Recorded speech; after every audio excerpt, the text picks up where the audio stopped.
guys, how are y'all doing today? My name is Franchise Fanatic, and welcome back to the channel. And today, if you guys, is another, actually, it's the 4th podcast. Pretty crazy. And, of course, is my buddy here, KILLSH0T. Yeah, what's up, guys? We're on number 4. That's like almost 5. That is, yes. That's crazy. Good point. And, I know. And just like always, we're going to be covering some more Ninjago content. So today we have Season 5, Possession, Season 6, Skybound, and the special date for a little bit of some Comic-Con stuff. We're filming this on the 23rd, so at the time of recording, Comic-Con is essentially just kind of kicked off. So I've got a few things to talk about. But anyway, let's start out with Ninjago Possession Season 5. We talked a little bit about this, off camera, off Discord, I guess, or off whatever. But what are your thoughts on Season 5 Possession as a whole? I think it's probably my favorite season. I love the story. I love MORRO as a villain. He's definitely my favorite villain by far. I think it's an immaculate season, man. I think all the factors, all the elements put into this, whether it be the relationships between, like the relationship that Wu and MORRO have, it really plays in a key main part into the entire season as a whole. But then it also, it's the first time we get to learn more about the 16 realms. And that's just more Ninjago lore for you. This season, it really packs a punch more for sure. But you mentioned before that you like the first episodes of the season is kind of what kickstarts it. And I think what really sticks in my head from the very first episode, Winds of Change, is MORRO was kind of introduced. Because, this, I wouldn't call this season horror, but it's trying to be more creepy and kind of freaky than, Season 2 or number 6. So, the intro to MORRO is literally, he just freaking, pretends to be a cop, and just, takes a mallet, like a hammer, and just, tries to smash Lloyd's head with it, and then he possesses him like a demon. And I think that always stuck with me ever since I saw the episode. And, I was like, oh, this guy means business. And then, like you said, the relationship between Wu and himself is pretty cool. Wu and MORRO, I mean. Yeah, and then we just go to, Go on. Oh, my bad. So I really, I love, guys, we always do this. It's so funny. We're using Discord. But, I think MORRO's theme is probably, the best theme ever. For Ninjago, right? Yeah, for Ninjago, but I think it's also a pretty good theme, compared to anything, just because it's different. The violin, the suspense, it's definitely up there. Yeah, it's creepy. Like you said, it's very, very, I don't want to say disturbing, but yeah, it gives kind of an eerie presence about the whole thing. And then you get, the Soul Archer and his connection to Ronin, how he kind of owes. It's kind of like Jabba the Hutt and Han Solo in a way. Yeah. Speaking of Ronin, you love to hate him, you hate to love him. Yeah, exactly. And I mentioned that because you asked me off camera. You're like, oh, have we seen Ronin before? And for everyone watching who maybe hasn't seen the season or is just confused like I was when I first saw it, Ronin was actually introduced in a Lego Ninjago video game called Shadow of Ronin or Shadows of Ronin, the DS. I had it. Not very good game. For some reason, none of the Ninjago games besides the Lego Ninjago movie game are really all that good. I don't know why. But he was introduced in that game. So that's why they're like, oh man, we know Ronin. We go way back. And it's like, oh yeah, it's in the past. And that's what it is. But I think Ronin's kind of a cool, almost like a bounty hunter type character. He's literally kind of there to kind of screw over Nia. Yeah, and speaking of Nia, I definitely think this is her season. Yeah, for sure. Yeah, the water ninja gets introduced. That's pretty big stuff. Yeah, and it comes into play because what kills ghosts? Water. Surprisingly. Oh, yeah. But it makes sense because they talk about how, if, ghosts are able to go through objects that are, still, but they can't go through objects that are, continuously moving. Yeah. Right?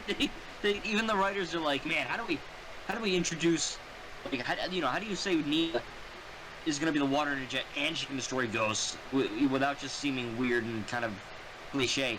And they did it. I tell you guys, these writers, the Hageman brothers, they're like demigods in disguise. Yeah, it's crazy how they're able to do it. Yeah, they're like in the Cloud Kingdom. Speaking of the Cloud Kingdom, that the Destiny writing guys, that's pretty crazy. So when you really think about it, they were the ones that wrote Lloyd would be the Green Ninja, Garmadon would get bitten by the Great Devourer, right? I mean, they're kind of playing God.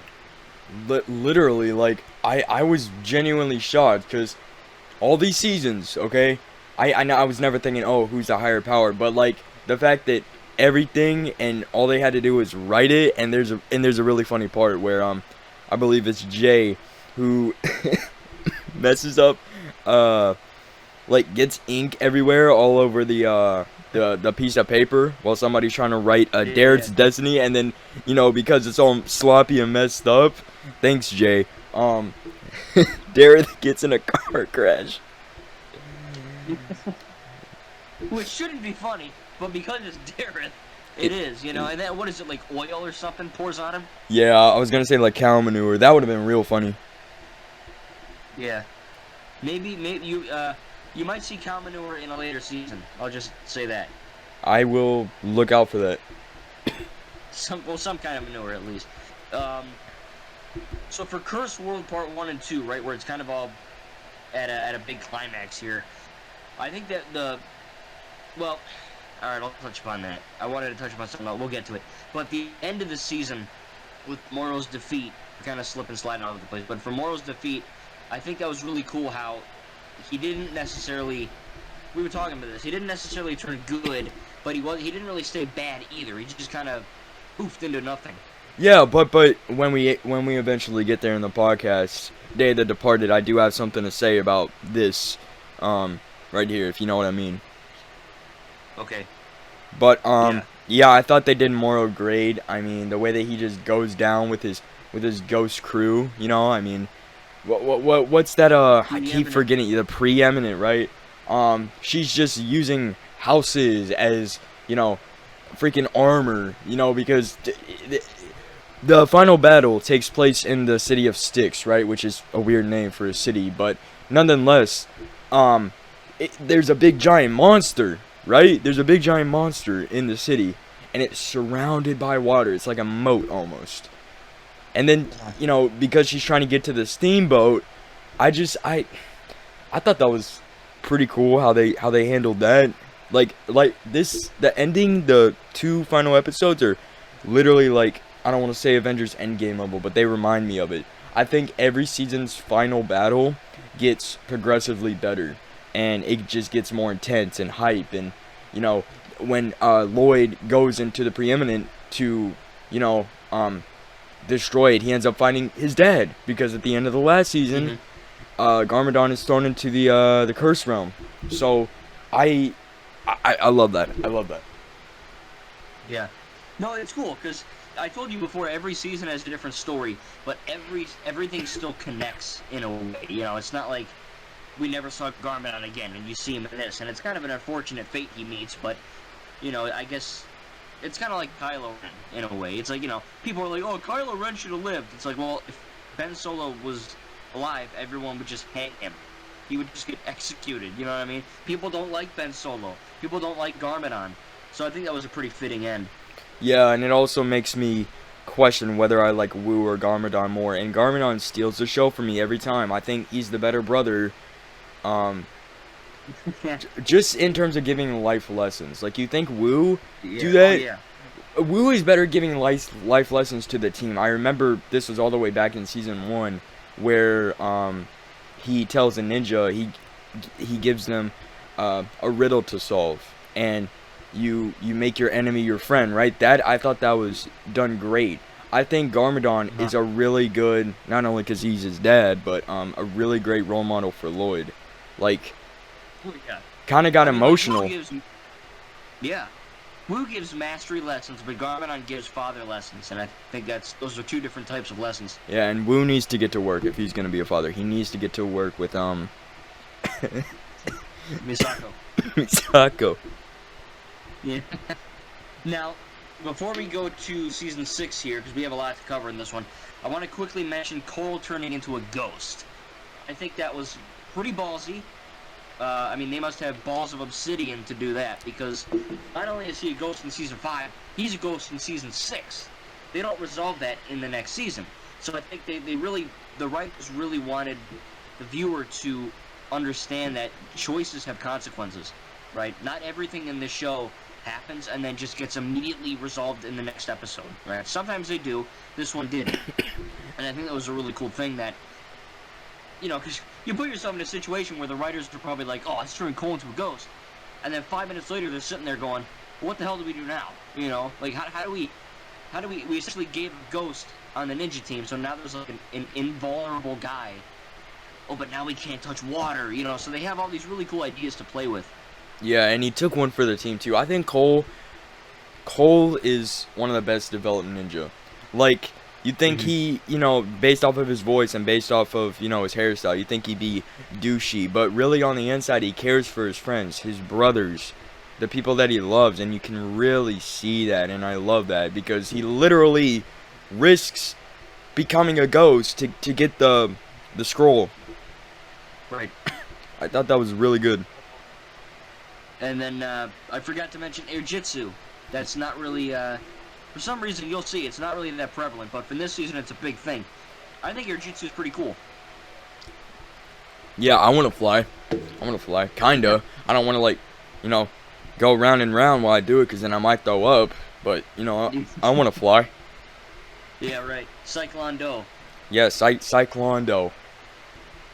So, if you were to give Possession a 0 out of 10 like we've been doing here, I'd give it a 10. I think it's easily one of my favorite seasons of the whole 15 so far. What are you going to give it here? Yeah, for a Ninjago season, based in the Ninjago world, I'd also give it a 10. I'd give it an 11, just because, you know, the villain is awesome. The character development is awesome, especially for Cole and Nia. Everything about this season is awesome, and it doesn't feel like a chore to get through. Yeah. Yeah, it's just, every episode just builds on it until the end where it's like, holy crap, this is intense, you know? Yeah, and it gets more and more intense just when you thought it was enough. I know. I tell you, man. Alright, so we're going to move on to Season 6, Skybound, which, according to the internet, is like God-tier material. I love it. I think it's great.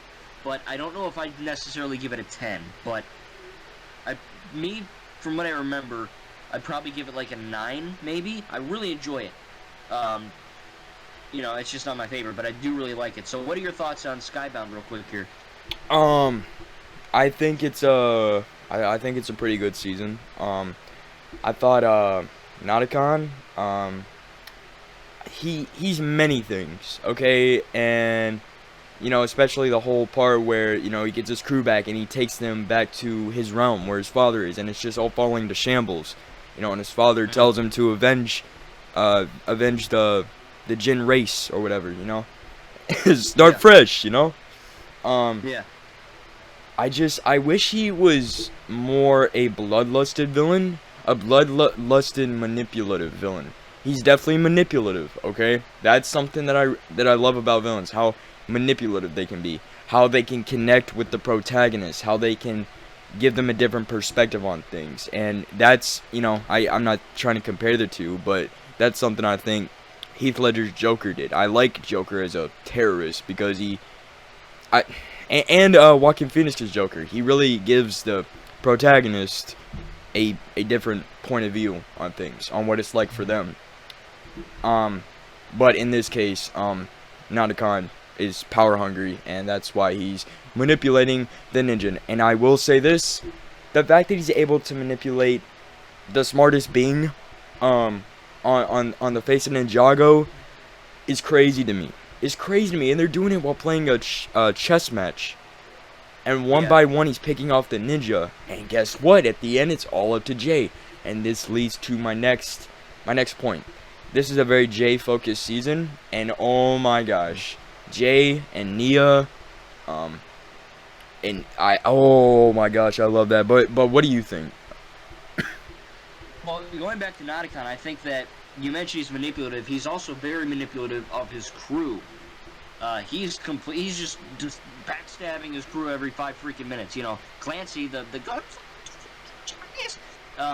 I think that was really cool that they were able to kind of, he's kind of the one that stands up in the end, but a lot of them, Doubloon, Flintlock. that's right, the Big Fig, the lady, I don't remember her name. I love that the big lady, we're just gonna call her the big lady pirate, big pirate lady. Yeah. I love that, Yeah. she is I want to say she's a fair fighter. She's a fair fighter. I love that. Yeah. When she's facing off against Nia in the forest, she helps her out of that cobweb, that spider web, and then Nia's like, what? I like that. I like that, they try to make it a fair fight. Yeah, I thought that was a cool element too. I think a lot of people, first glance go, "Oh, this is stupid," but like you said, it's all about character, man. Even the villains have a character, and I think that's really cool. But yeah, being a Jay focused season was really cool because Jay has always been kind of like the black sheep ninja, in my opinion. Yeah. He's kind of like the one he's good, but he ain't that good. And this season, when I watched it for the first time, and every time I rewatch it or think about it, it really kind of cements the fact that he is not only a good ninja, but he's also a good person. He's funny and he's the joking ninja, but so many other TV, especially so many animated shows, make the funny guy. That's it. But Jay's the funny guy, but he's also 10 times more than that. The hero. He's not just there to make you laugh. Yeah. Yeah, he's the hero of this season, and kind of reminded me of Spider-Man. The funny, the comedic timing, but also the fact that, bro, you mess with my girl Nia, man, I'm gonna take you out. Yeah. But Yeah, on a date, Nauticon, my dinner with Nauticon, like. Oh yeah. Yeah, and also, Nauticon is so manipulative. He made me, the viewer, think that Jay was adopted, and that broke my heart, but I laughed. I'm sorry, but it was, I don't want to say it was laughable, but it's like, oh, no way. No way. Well, yeah, it's like how much more can this guy take? Like, for God's sake, he gets beat up in a gang. He gets his eye jacked up. His girlfriend's about to get killed, and then he's it's like thing after thing. And that was cool, is that Jay literally suffers like again and again on that ship. Yeah, and I was wondering at the beginning of the season why it's called Skybound. And then I realized, oh, it's just a city in the sky. Okay. Yeah, so There you go. yeah, there you go, Skybound. Kind of confused me the first few episodes, but no, the fact that the first episode we're introduced to the ninjas being celebrities, saying reading go, and okay, here's something I didn't say when we were talking off camera that I want to mention now. So they're going to this hospital, right? And then you got the purple ninja, the disabled kid, right? Okay, he's trying to get them away. Yeah, he's trying to get them away from all the fangirls. He goes to the stairway, and because he's pretty much paralyzed, he says, "This is the farthest I could go." I laughed. And then there's one kid that's jealous and says, "I wish my legs were broken." Yeah. Bro, I swear, that's dark humor for Ninjago. For Ninjago? That's crazy. Yeah. That's disrespectful. This Yeah, is the farthest I could go. I would go farther, but, well, you see. Yeah, I can't. That was so funny. Yeah, and by the way, we're not laughing at the disabled people. We're laughing at the joke. Really? I thought we were laughing at both. I mean, you might be. I just don't want to piss any subscribers off. Oh, no. No, I respect all disabled people. Yeah. But, Obviously. yeah, It's just a funny joke obviously. in the show. I kind of felt disabled today, but aside from that, Dareth being their manager, being fame hungry, money hungry, I mean, you'd expect it from Dareth, but why? I just got to think of this as like a prelude to the season. Why would the ninjas can even consider Dareth as their manager? Because they know the guy too well that it's. That's probably why he got in. They're like, hey, we know you. You can do it. You're an idiot. Yeah, we've been through so much too. Like, remember when I had Garmadon's helmet and I was able to control that stone army? I totally saved you guys. Yeah. The brown ninja. The brown ninja. Oh, remember that time where I was dancing to Elvis Presley, and then a bunch of Master Chen's henchmen came after me? I did that on purpose because I wanted to be with you guys, because I have a plan to get us out of the noodle factory. Yeah. That was me, the brown ninja. Dareth is like Jar Jar Binks. You know what I mean? It's like they're complete idiots, but they're both like completely necessary to the story. Yeah. But, so the last part about Season 6, and we could probably talk forever on this, but I liked how the season ends in a way where it's like the season never even happened. Did not expect like it. literally at the end of the... Yeah, I know, it blew my mind, because it's like the end of the season ends with where they're... I think it was the first episode where they're on like the sky, or like the billboard with the helicopter. Yeah, and I didn't know that was gonna be like, you know, if I knew this going back to watch the first episode of the season, I would have been like, why this moment though? But now it all makes sense, kinda, because that's the first time that Nia doesn't want to take Jay's hand, really. I would say, Right. because at the first season you're like, why are they complaining so much to each other? And I think Nia is kind of over-exaggerating when she says, like, I need to be my own person. Why are you trying to make me this, that? Okay, one, that was woo. Two, when my other self kissed you, when my evil self kissed you, you were blushing. So, you know. Yeah, right. Yeah, don't give me that crap, Nia. And Jay, like, come on, who wouldn't do this for Nia? Jay just got heartbroken. He said, all we're gonna be is friends. Jay got heartbroken, Yeah. man. But in the end, he got a Yeah, he rich got house. friend-zoned. Yeah, he got friend zone. But then he gets this super rich house, right? And he finds out that his father is Fritz Donegan. I thought that Pretty was insane stuff. Yeah, I thought that was and then funny. he like tries to get a... Yeah, he gets like a book where it's like how to lie to women. But yeah, I think going back to Nia, I think that the city of Ninjago, like the people that live in Ninjago City, they usually see Nia as either the girl ninja or Samurai X, or, you know, she does kind of fade into the background before season 5 in a sense. And I understand where she's coming from, but yeah, I mean, you know, look, think about anything too much, your brain's gonna hurt. But yeah, that's a good point you bring up. But Yeah, I think it works. I think Because, it you know, works like, if too. you remember in, like, Season 1, where, you know, like, they're in Jamonikai Village, and Kai's like, oh, Nia, you stay here, because you need to watch the ship, and she'd always be like, ah, darn it, you know? So now that she is the water ninja, and she's able to kind of, for once, kind of think independently, without being tied to either a ship or a label, which I don't want to get woke, because it's not, but it is a very interesting topic, you know, to bring up. And I'll say this, I think Rey's a great role model for, I don't want to say little girls, but for girls. I think Nia, honestly, is probably one of, if not the best role model for just women in general.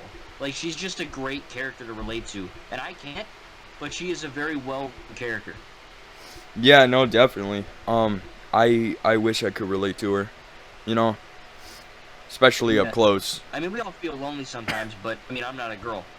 Yeah, definitely. One thing I want to say though, Jay, I love how Jay is playing Thor in this Thor Ragnarok situation. Like, all the ninja are gone, okay? Lloyd becomes wise now, and that's the one time I think I really like Lloyd. It's when he's wise. When he's old. Yeah, when he's old, and then they use all their wishes, and Jay's like, stop using your wishes!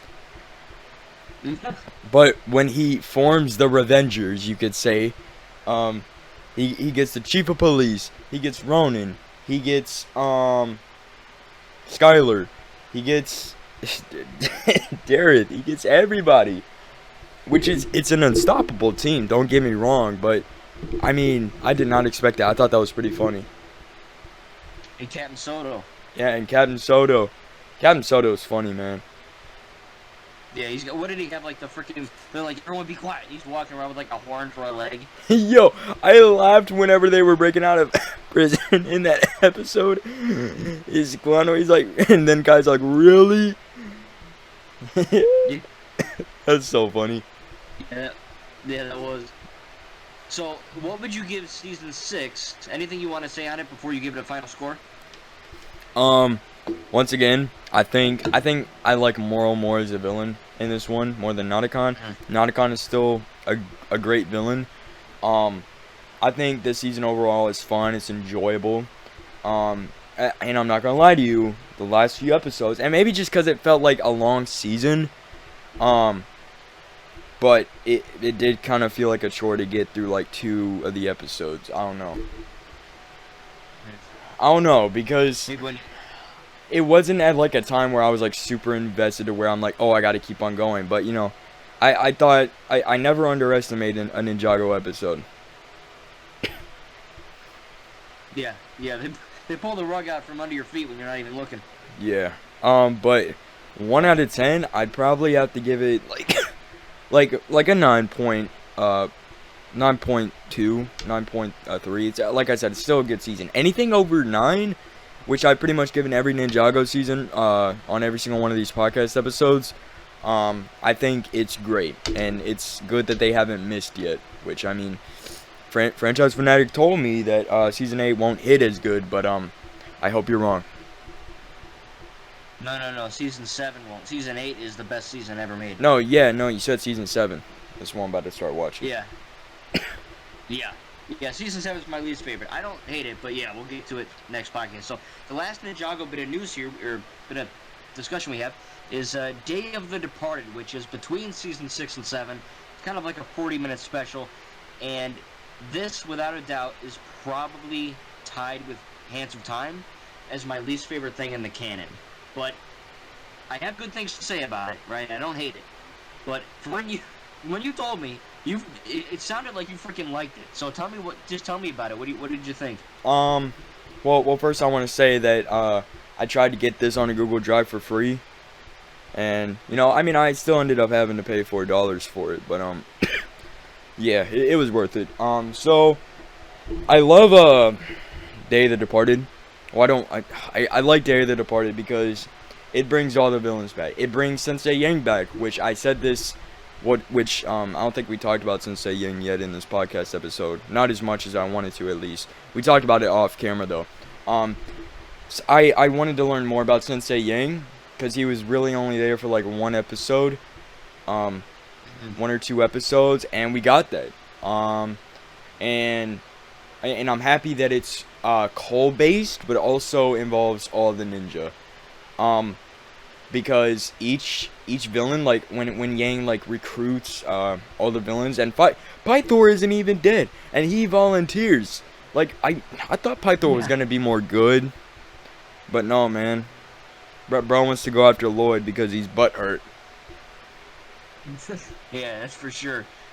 Yeah, but He's tail hurt. He's tail hurt. Yeah. But I love that he sets each of the villains. So I think there's the Stone Army guy, which I think I don't know his name, the skeleton guy. It's General Kozu. Kozu. He comes back, and then skeleton guy. I think the skeleton guy goes after Jay. Kozu goes after who does he go after? Hold on, this is. I don't know. He goes somewhere. He goes somewhere, and then MORRO goes after Wu. Chen goes after Kai and Nia. Which I think it's sweet that they go back to where Ninjago first started. Their parents' shop. I thought that was pretty sweet.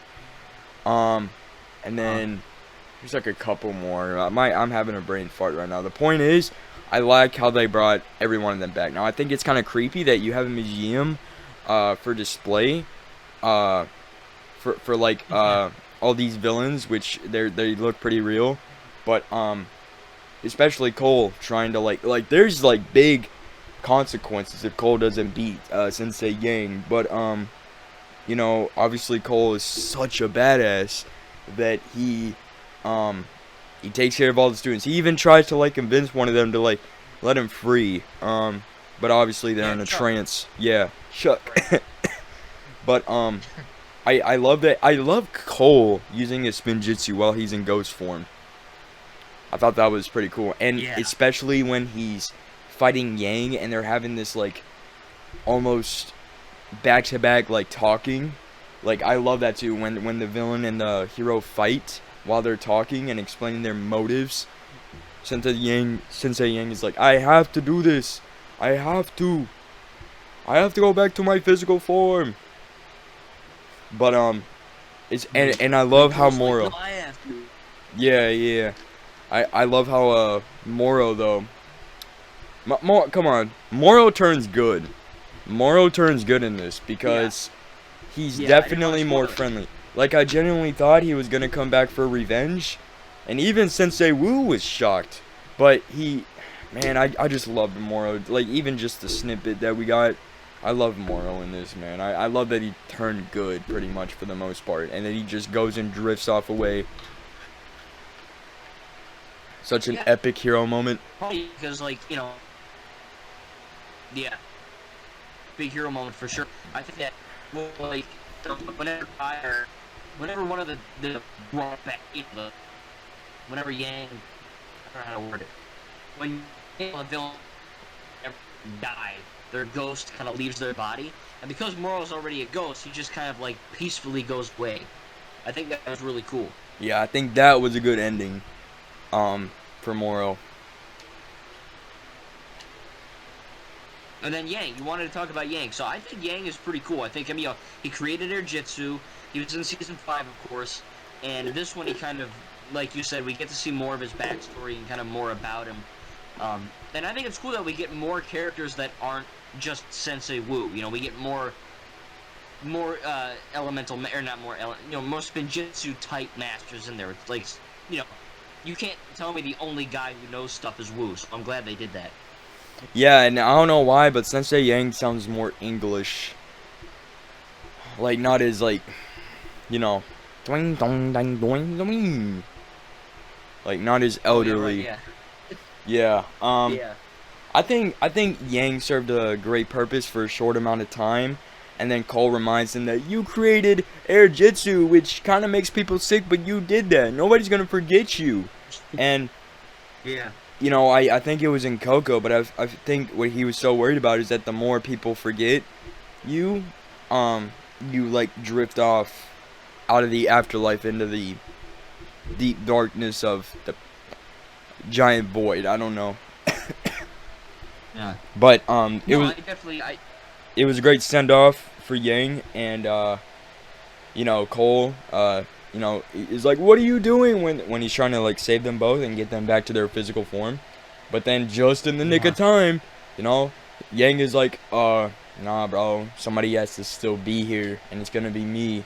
And, you know, I thought that was not really corny, but just, like, you don't have to. I mean, it's fine, but, you know, it's cool. I mean, at least it was restored back to its natural form, which I thought was cool. And I'm pretty sure there's a Lego set of that too.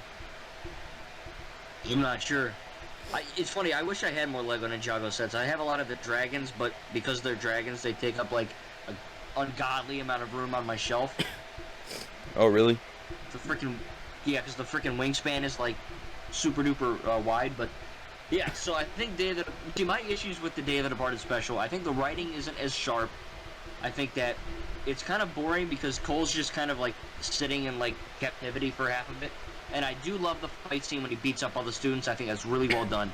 And he gets tired. I just think some of the... Yeah. He's like, don't make me hurt you too. Like, yeah, he's kind of getting sick of it too, you know? But I think like when... I like Zane versus the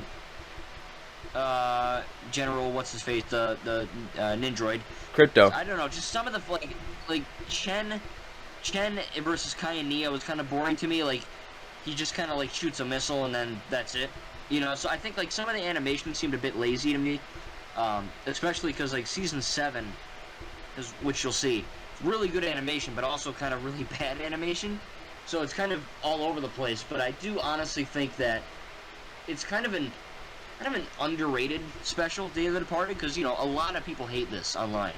I don't hate it, but I do think there's a few issues. But overall, I'd probably give it like an 8 or a 7.5 out of 10. I think that it is still good, but I think compared to the first 6 that you and me have just talked about, I don't think it holds a candle to that. But thankfully, like I said, season 7's a bit better, and then 8 through the rest is just god tier. Yeah, I'd probably give it like an 8 out of 10 too, 8.2 or something, just because it's pretty much a length of 2 episodes. I think it's very lighthearted, especially at the ending. And especially with MORRO becoming a good guy. I really love that for his character.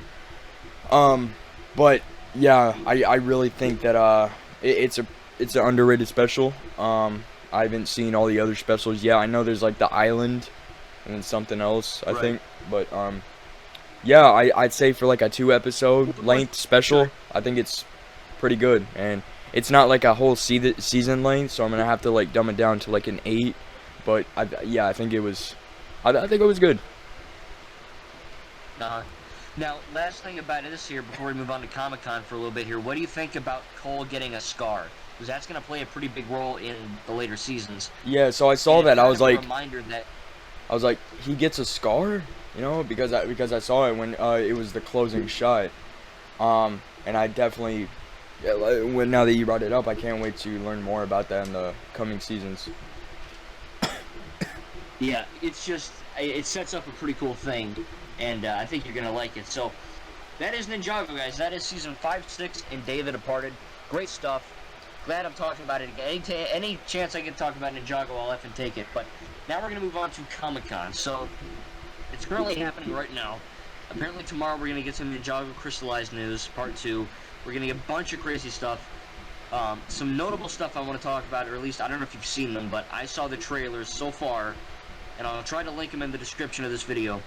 Is John Wick Chapter 4, Black Adam Trailer 2, I believe, Shazam 2 trailer, and then Lord of the Rings, Rings of Power. Have you seen any of these trailers yet? If so, what do you think? I've seen. Okay, so I got like a whole bullet point list here. I'll let you know my thoughts and if I've seen it or not. But we're gonna go in order here. You know, because I want to know your thoughts on these. But yeah, I'll share my thoughts too. Okay, I mean, for John Wick Chapter 4, I think John Wick is a franchise I didn't expect to love.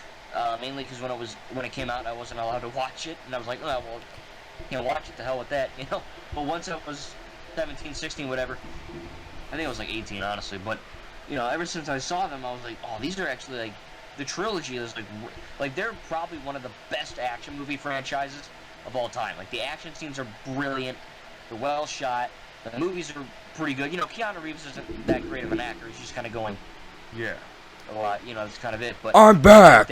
Yeah, I'm back. I don't know how he was in Point Break, but I know my cousin was phenomenal in that. Should have gotten an Oscar, honestly. Yeah. Yeah, I know. That's another video rant though for you. Yeah, I'm gonna have to review that Point Break movie. With my cousin Patrick Swayze and to see how he collabed with Keanu. Yeah, I need to watch it too.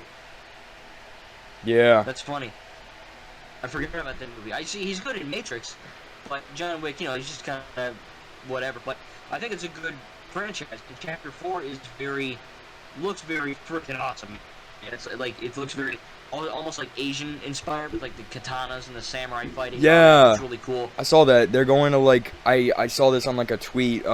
Speaking of tweets, in just under 15 minutes the Marvel Studios panel is going to be starting. So this is like perfect timing, I guess. But I haven't gotten around to watching the John Wick films, which I'm sorry. I'll get to watching them, but I'm gonna take your word for it that they are one of the best action movies of all time. What do you think of like the poster though? And like I said, I heard they were going to like Japan, Germany, London, all these places, and the U.S. of course, because the U.S. is where movies are made, mostly. Yeah, mostly. What poster are you talking about? Oh, like a Comic-Con poster? Yeah, there was like a Comic-Con poster. I don't know if you've seen it. Which that's fine. But yeah. Let me put on images. I'm googling it. There's so many effing posts. It's just like him. It's just a picture of him. Yeah, there's like an official poster though. Oh, I don't know. I'll find it later. I don't want to waste time. But, yeah, I'd say it looks pretty cool. Yeah. It's got like nunchucks. Yeah, dude, it's like Jay. Yo! No way. Yeah. I just realized that. Yeah, so I haven't seen the trailer yet. Just because I'm not like a diehard John Wick fan, but yeah, it's like 1 minute and like 15 seconds. Yeah, it's not too long, but it looks cool. Well, that's good. That's promising. Yeah. Black Adam. Black Adam, What are your okay. thoughts on Black Adam? Okay, so here's the problem. They make Black Adam look like so OP, right? You know, I mean, in the trailer we see him go freaking Super Saiyan, and I don't know, it just feels like another Hollywood now. Get this, ba ba ba ba ba ba ba. And I get it. It's like it's a big time Hollywood movie, especially with a big time actor like The Rock. I think I'm more excited for Shazam 2, which we'll get to in a bit, but I'm excited for Black Adam. I think the 2 trailers that we've gotten has really showed how OP he is, but you know, it goes back to talking about how my son risked his life for me. Now you know, the world didn't get a hero, they got me, you know. If you want to mess with The Rock. No, I mean, yeah, that's in the trailer too, by the way. They really do, you're right, it does seem kind of cliche, kind of corny, you know, the world got him. It's like, yeah, okay, alright. It's like, bro. I think the DCEU is good. Exactly. Now, I might be in the wrong here, but I think the DCEU is very good. I think Man of Steel is great, BVS Ultimate Edition, great, Justice League, Snyder Cut, great, Wonder Woman, I like Suicide Squad 1, you know, so some of them, I'm kind of weird on that, but, you know, we don't really have a Batman or a Superman in the freaking DCEU yet. I mean, there's rumors that Henry Cavill's coming back, and it might get announced at Comic-Con, who knows, but it's kind of weird that, like, I got some bad news. Because Black Adam is kind of... I got some bad news. What's that? Okay, so the DC panel was today. So I think DC is pretty much like done for their Comic-Con, and Henry Cavill didn't show up. He was filming The Witcher 3. I don't... That's what one of the bullet points was on here that we were going to talk about. Henry Cavill not showing up for Superman, so... Ugh. Well, now I'm sad. Yeah, I don't really have that much of a connection with Henry Cavill Superman. Here's the thing with DC fans, okay? They overhype this so much.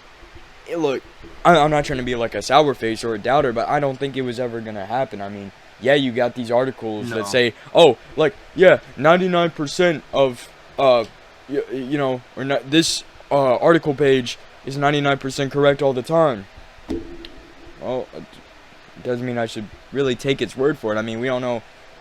Not trying to keep, well, I'm trying to keep the woke stuff out of here, but don't believe everything you really hear say, you know, because it's just, they should have, it's hard to explain. I want to hear your thoughts on this, though. No, it definitely is weird. It's awkward, because, you know, the MCU, despite having a few hit and misses, they're consistent in their acting, and their actors. And this is like, oh, cool, we have Batman and Superman. Oh, well, they're gone. Oh, Flash. Oh, well, he's in Mexico with a kidnapped kid. Oh, okay, well, we have freaking... Who? You know, I don't know, Shazam? He's still here until Zachary Levi does something stupid. I really want to ignore the fact that he is in the... what is left of the DCEU. I'm going to try to ignore the fact that he's even a part of that universe, because I really don't want them to ruin it. Because I think Shazam is probably top 3 best DCEU movies of all time, because it's such a fun movie. It's such a fun movie, and I was really excited for the sequel. They even mentioned in the trailer that, you know, Superman, Batman, Flash, which, if you notice, they don't show his face at all. They don't show Ezra Miller's face at all. It's funny. Yeah, I know. They were like, we can't show that. Yeah. And I swear to God, was Amber Heard?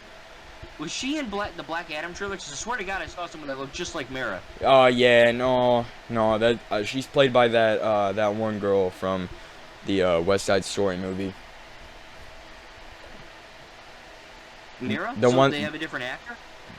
No, it's not Mara at all. It's Oh, it's a different character. Okay. yeah. I was like, I'm walking on the treadmill and I see this. I'm like, holy crap, is that Mara? Amber Heard? Yeah, no, that. What? Oh, no. It's crazy. Yeah, so Black Adam looks good. I think it's a little corny. I think, I'm of course gonna see it, but the whole idea of like, oh, is it good or bad? And then he's just like blowing people up, and I mean, clearly the trailer tells the audience he's a villain. I mean, in the comics he's a freaking villain to Shazam. So I swear, if they pull Morbius here and they try to make the villain look like a hero, you can't. Okay, except for Joker, you cannot make a villain movie, except for Joaquin Phoenix's Joker, make the villain look like a hero. Like he's a villain, and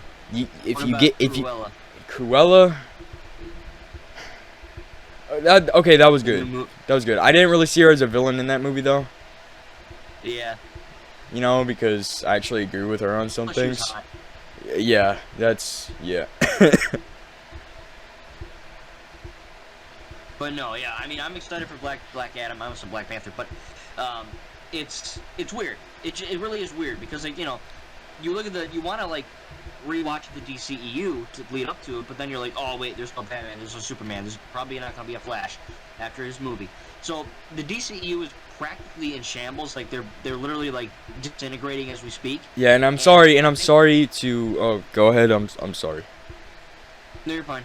I'm sorry to anybody that any DCEU fans like diehard fans that still have hope that it's gonna be reestablished, but I don't see it going anywhere. Like they're apparently they're owned by like Discovery now, or something like that. Yeah. I don't have any hope for this franchise. There were a lot of good movies. There were a lot of bad movies. God almighty, a lot of bad movies. But I just hope Shazam! Fury of the Gods, Black Adam. I don't have any hope for the Flash, and I'm a huge Flash fan, right? But no, like even I'm not really that hyped. Just because of what Ezra Miller did, and even prior to this, before Ezra Miller did all that crap, Warner Brothers has not really been good with. I mean that's why we got the Snyder Cut. It's because fans kept demanding it, right? I feel like Warner Brothers shouldn't have to do that. They should be able to have their own ideas, be able to stabilize their own universe. I mean, I get they make other movies and stuff, but I mean, you're trying to juggle so much, whereas, Marvel Studios, they have their own Marvel Studios, right? They're able to keep it stabilized and in check, but yeah, I don't see the DC EU going really anywhere unless you want to make a sequel to Black Adam in the future or something. But yeah, I don't know. I mean, yeah, you're exactly right. I think I love a lot of the DC. I pretty much like all the DCU movies for the most part. There's a few I like better than others, but compared to the MCU has a vision. Maybe not Phase 4 yet, but the entire MCU from Iron Man 1 to Thor: Love and Thunder, there is a connection between it all, and it all makes sense within the same canon. They're constantly going back and forth, and now they're just going to do Shazam stuff the whole rest of the time. It's just, I don't know, it's all out of whack. And I'm looking forward to both these. I'm looking forward to Flash. Like, I'm not going to not see any of them. But at the same time, I'm much, honestly, like, I think I like DC as much as Marvel. Like, I don't believe that, oh, Marvel's better than DC. Like, I just like them both. But at the same time, Marvel makes better films, I think. Definitely. Definitely. Because, like, the DC movies, they're like, oh, why, DCEU fans get all pissed off when they say they hear the MCU's better. It's like, it's better because they have a freaking vision. Like, it's not like they, but like, imagine if they did Iron Man 1, 2, 3 with Robert Downey, and then Avengers Infinity War and Endgame it was like Tom Cruise, because Robert Downey Jr. was like doing weird crap. That's what the DCU does. They go, they hire an actor for like 10 movies, and then they cancel him in the first or second film, and then they ask themselves, why is our franchise failing? It's like, well, you're screwing yourself. You literally took your two powerhouses, okay? Your two, the first two movies, Batman and Superman. You take that away, and you don't do that with Iron Man. Marvel doesn't do that with Iron Man, because he's here to stay for, pun intended, the end game. But most definitely, and they gave him a good send-off. And now there's just no, like, it's just like, oh, we're here. Next one, blank. We don't know what to do because we hired both of our really notable superheroes and actors. Ooh, what are we gonna do? Yeah. And I don't think there's just anything coming back from that. Like, I don't think Warner Brothers, even though they own the rights, should be making DC movies. I think they should be distributing them like Disney. But you see how Marvel has a whole different like studio, a whole different company to manage this stuff. Yeah. Warner Brothers is just kind of one thing, and yeah, they own like HBO Max. That wait, that didn't make any sense. You get what I'm trying to say, right? Like, we get it. Disney isn't making Marvel movies. Marvel Studios is making Marvel movies. Exactly. And you're saying DC should have like its own like DC Studios. Exactly. Detective Comics Studios. And I know that sounds a bit corny, reading it out loud, but I think if you had two separate companies, one that owns it and distributes it, and one that actually makes the movies, you wouldn't have to worry so much about finding your actors and trying to be Marvel and pump out so much movies when you don't even have a battle plan. Or you don't even have a plan like Marvel did. And look, I'd say sometimes the DCU tried to be like Marvel. I want them to be their own thing. But yeah, in terms of being like Marvel, get yourselves a Detective Comics Studios, and boom, like just if they even have the reputation to start from scratch. But yeah. Well, like, yeah, you mentioned, because, when Man of Steel, PvS, Suicide Squad, right, those are very dark and mysterious films. And then you get stuff like Justice League 2017 or Shazam. Those aren't, I wouldn't say they're comedies, but they're a lot less serious. And you can tell. Like, even with Wonder Woman 1 and 2, they were trying to be like Marvel. Yeah. It flopped even for them. It's just like, the reason why Marvel movies aren't successful and good is because they're funny. It's because they can juggle humor, darkness, seriousness, action, complex storylines in a well-thought-out franchise and universe. And DC, I think they're trying to ride the coattails of that. And again, I love DC. I'm not a DC hater. But at the same time, I think they're trying to... DC's like the little brother, and Marvel's the big brother. It's like that. Yeah, I pray for all you DCU fans that still have hope. I clearly don't. I don't want to be that guy, but what can I say? What can I say? It was already shown, Henry Cavill not returning for Man of Steel 2, which everybody had hope. Everybody had hope because of like 3 articles that are, but I mean, oh god, he was literally filming Witcher 3 in London, Witcher season 3 in London.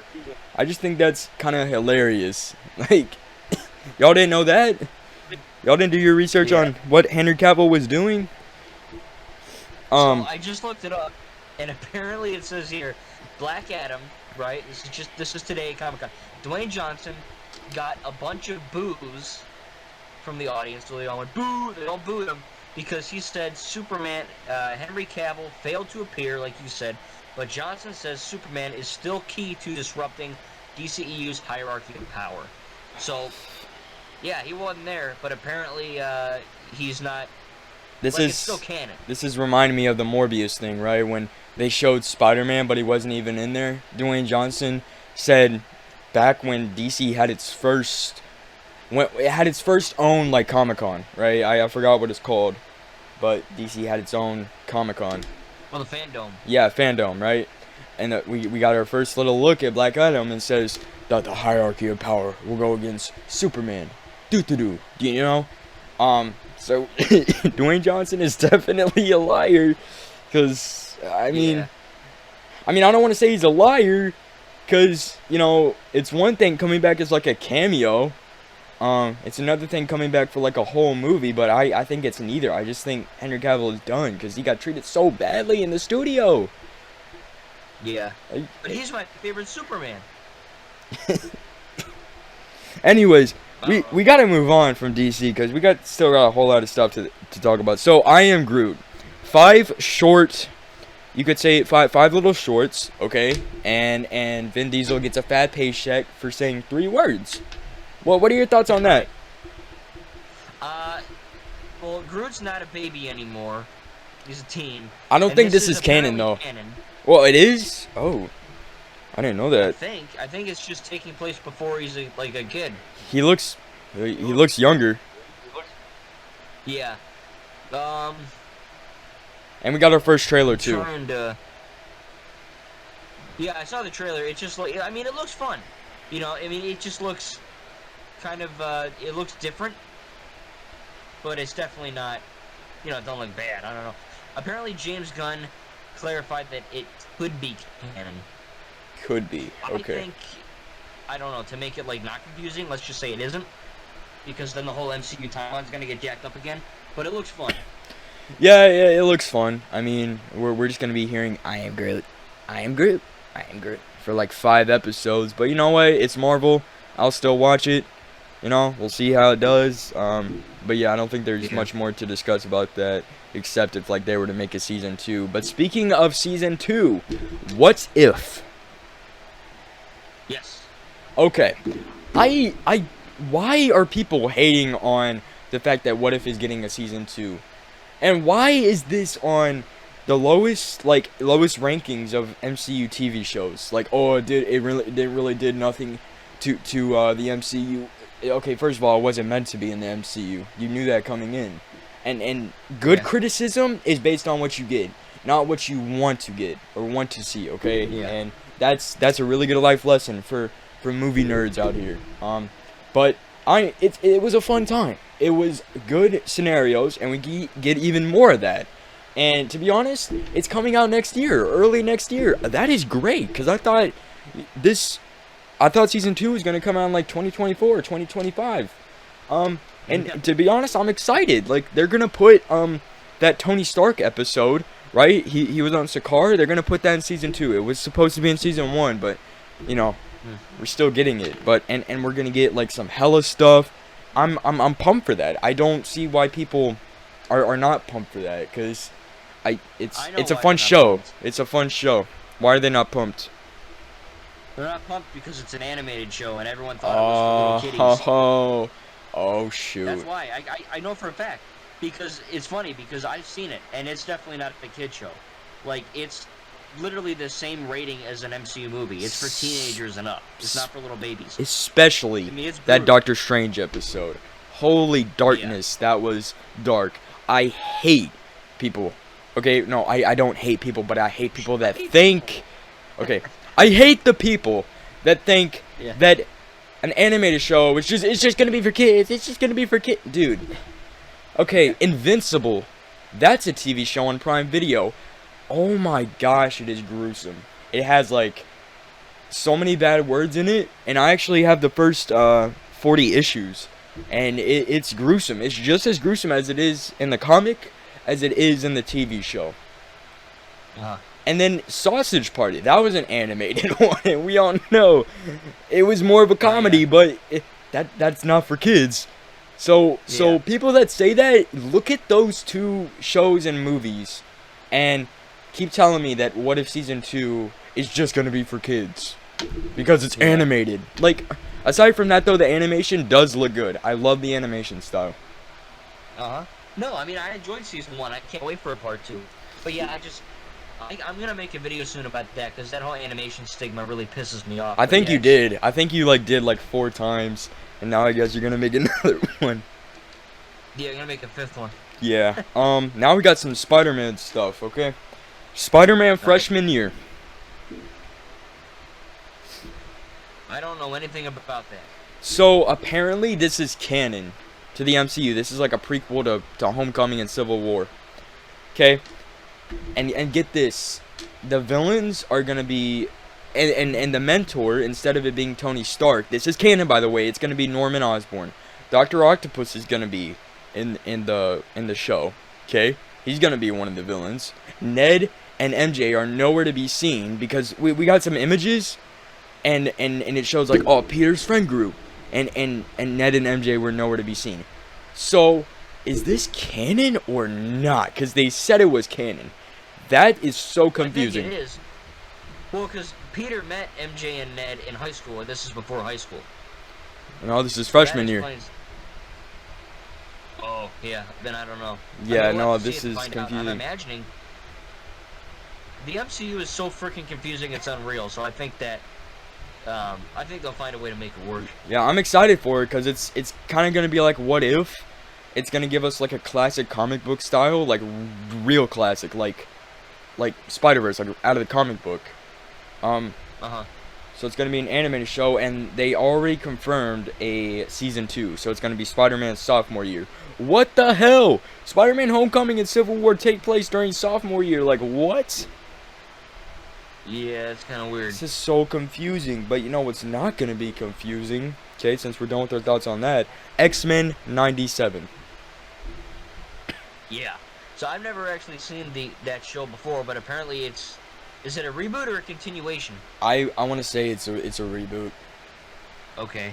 It's a that's requel. Cool, 'cause that's okay.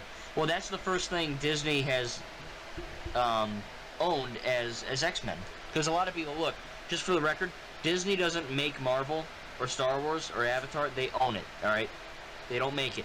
So I think that it's very cool that X-Men is going to be distributed under Disney for the first time. That'll be pretty cool. Yeah, but I feel like one of the reasons it's called X-Men '97 is because it was made in 1997 and it was meant to be in that animation style back then. So I don't really see the point of this show. I guess it's just for like new viewers, but then again, the new viewers can go back and watch the original X-Men '97. And not only that, a season 2 has been confirmed. Huh. So this is crazy, and it's not supposed to be coming out until like 2024. Same with freshman year. Peace. Yeah, so and that's not all the animated shows, folks. We got Marvel Zombies. Oh yeah. Now remember when we were talking about how gruesome animated isn't it for kids? Blah, blah, blah, blah. Marvel Zombies is apparently going to be for mature audiences, and it's going to be animated. That's pretty cool. Yes, and I mean, that zombie episode in the show was brutal. Like, they were getting decapitated and bisected like crazy. Yeah, it was one of the most fan-favorited episodes. One of the best episodes in the show, in my opinion. And the fact that we're getting a whole series based off of that. We're getting Jimmy Woo, okay? We're getting, like, Okoye. We're getting, Shang-Chi, okay? We're getting all of these, and we're gonna get so many zombie forms of all these characters. It's gonna be nuts.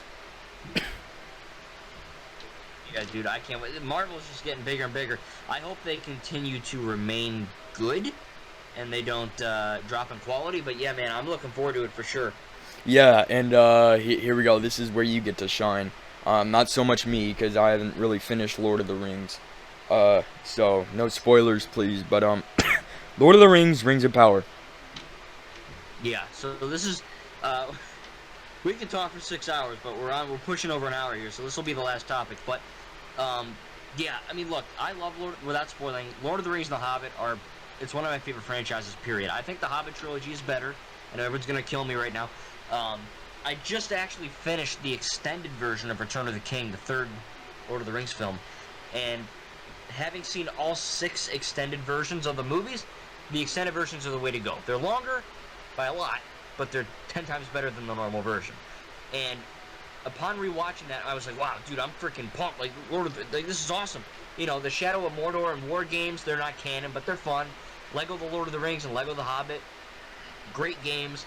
I read the Hobbit book, so, you know, I know a fair bit of this franchise. Rings of Power is technically canon, and this is where it gets confusing to talk about, because it's the most expensive TV show of all time. And that's nuts. That is like crazy to me. Like, you think it'd be like a Marvel show or Right. something, but no, bro. Yeah. Rings of Power it is. #1 expensive show.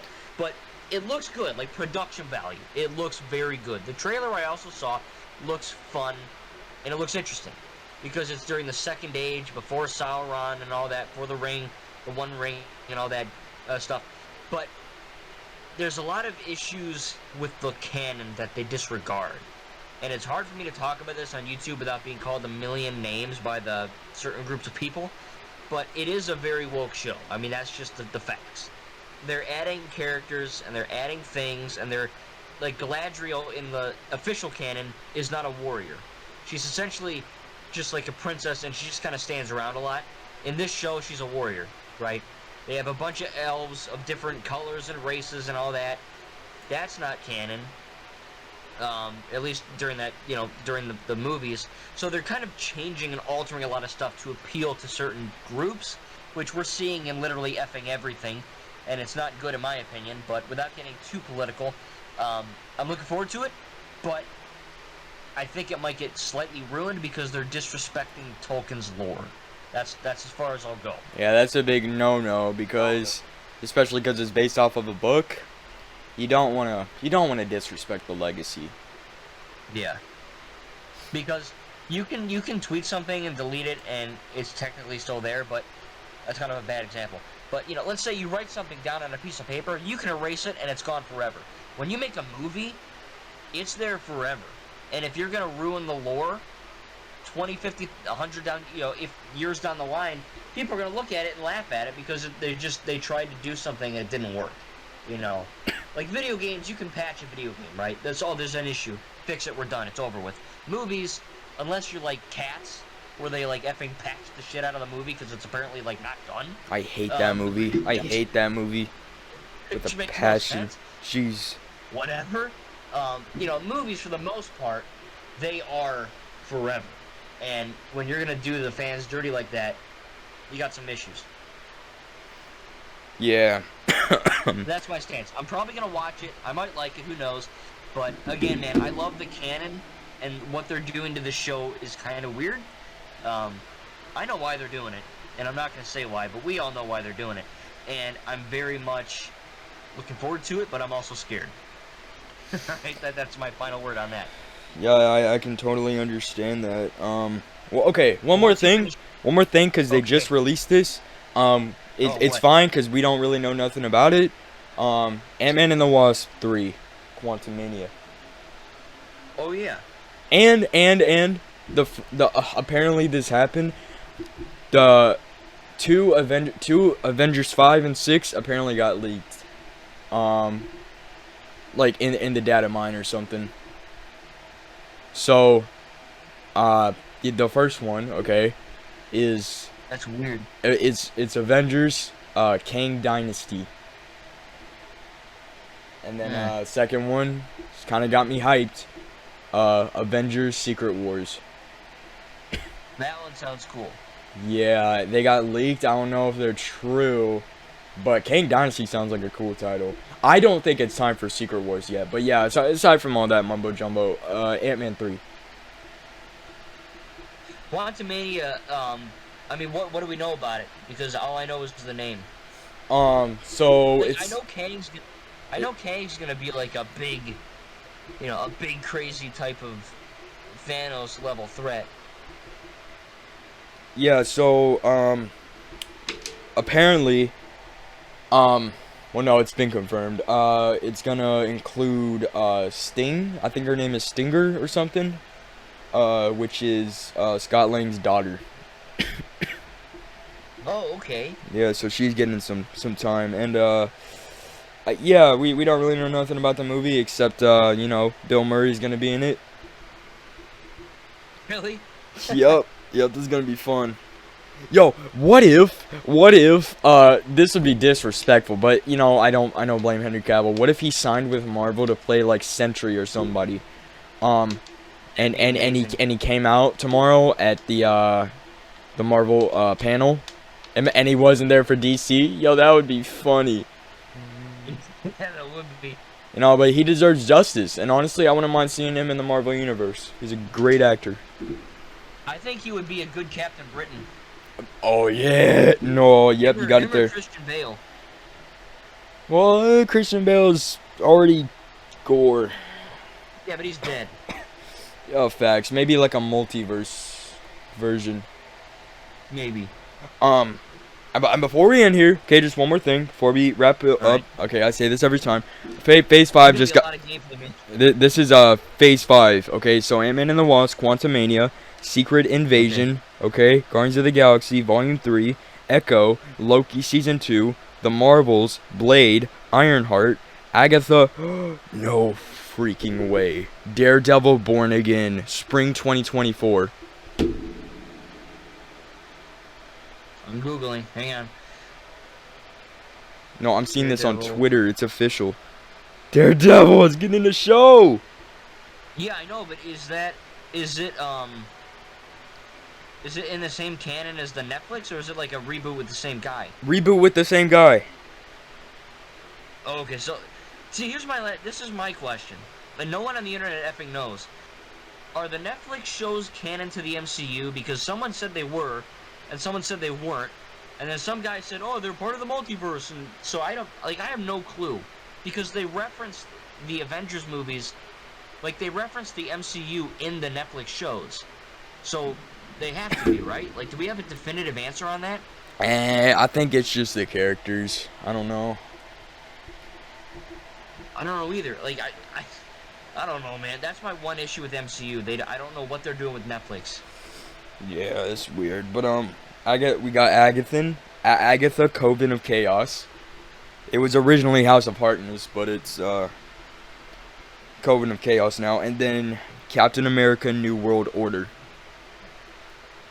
Where are you seeing this stuff at? It's literally official. I'm on Twitter. Okay, because I'm on Google. Don't go to Google. Well, I'm gonna type some in here. Yeah, whatever. I hate Twitter. Hold up. So let me type in what, Captain America 4? Yeah. This is just breaking news here. Oh yeah, Captain New World Order. That sounds really ominous and evil. And Blade is coming out November 3rd, 2023. That'd be cool. Why is it called New World Order? That sounds really creepy. Well, it makes sense. Kinda. I mean, I guess. I mean, it's exactly what's going on in today's world. Yeah. I just hope they don't get political with that movie, but yeah, it looks fun. Yeah. I'm hyped. So, Daredevil Born Again is 18 episodes long, and Charlie Cox will return. That's sick. And Loki Season 2 will release in summer of 2023. Wow, man. The MCU is just getting bigger and bigger. I'm happy, but I'm also kind of, like, scared. Like, when's it gonna stop? It won't. And that's good, because it's good. Yeah. So Daredevil Born Again was also a name of a comic. Yeah. Comes out 2024. That'll be cool. Yeah, I'm hyped. I mean, obviously Charlie's back. He was in No Way Home. Yeah. Oh, I'm so hyped. Yeah, I can't wait. Now that's the thing. Is Matt Murdock that we see in No Way Home and this new show, is he the Netflix version, or is it like a variant? You know, I don't know. I don't know either. We're gonna get that answered though. Okay. I'm pumped though. I'm really freaking pumped. I can't wait. Marvel's doing it right, man. They know what to do. Yeah.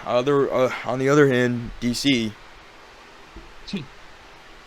Anyway, yeah, I think Marvel and Star Wars know what they're doing. DC doesn't, but DC's still good. They just got to get their stuff together. Yeah, I'm dude. Like, I had a fun time talking about all this. It's how long have we been recording for? Hour 15. Oh my gosh, I think it was worth it though to cover all this stuff. Yeah, for sure. Especially because there was some new stuff I didn't even know about, so I'm glad I learned something. Yup, you learn something every day. Yeah. So, guys, the next one is going to be centered around, of course, Ninjago season, I believe, 8 and 9, correct? Yeah. Sorry, 7 and 8. 7 and 8. 7 and 8. Okay. Now, 7's my least favorite. 8 is by far my favorite, so I can't wait to talk about Sons of Garmadon. But anyway, guys, hope you enjoyed. Make sure to go subscribe to myself and Echo KILLSH0T. I'm going to have more of these coming out soon. I'm glad we're making these kind of quick because they're getting decent views. Decent. So, you know, I'm never going to get 1,000 views, but hey, you guys are new, you like this stuff, make sure to subscribe, hit the bell icon, all the good stuff. Man, I had a lot of fun, as always, talking. I can't wait to do it again. Yep, same here, bro. Alright, thanks. We'll talk to you later, guys. And, yeah, we'll see you in the next video. Peace out.